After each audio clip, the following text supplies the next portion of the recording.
इस विरोध का दायरा बढ़ रहा है। ये प्रदर्शन पूरे अमेरिका में फैलते जा रहे हैं। यहाँ जो शुरू हुआ अब वो देशव्यापी आंदोलन की शक्ल लेता जा रहा है। इन छात्रों पर गाजा में हो रही जंग की उन तस्वीरों ने असर डाला है जिन्हें अक्सर वो अपने मोबाइल फोन पर देखते हैं। हर सुबह जागकर आप उन बच्चों को देखते हैं जो अपना सब कुछ गंवा चुके हैं, अपने अंग गंवा चुके हैं, परिवार जो तबाह हो चुके हैं, अपना घर खो चुके हैं। इसे अनदेखा करना बहुत मुश्किल है। बुधवार को बॉस्टन के इमर्सन कॉलेज में छात्रों की झड़प पुलिस से हो गई। गुरुवार को अटलांटा की इमोरी यूनिवर्सिटी में कई लोगों पर कुछ इस तरह कार्रवाई हुई। कईयों को हिरासत में लिया गया।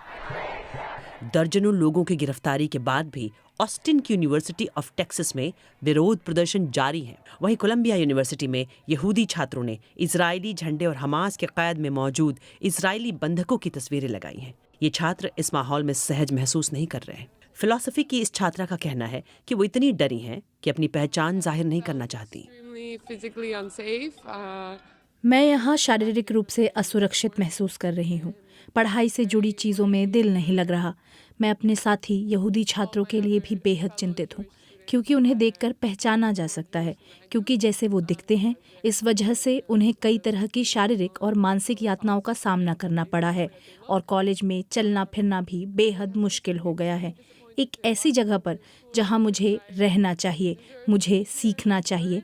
ऐसा लगता है कि मेरी आवाज़, मेरी कहानी और जो मैं महसूस करती हूँ उसका कोई महत्व ही नहीं है। कोई मेरी मदद नहीं कर रहा। वामपंथी विचारधारा वाली डेमोक्रेटिक पार्टी की सांसद इल्हान ओमर इन प्रदर्शनकारियों से मिली।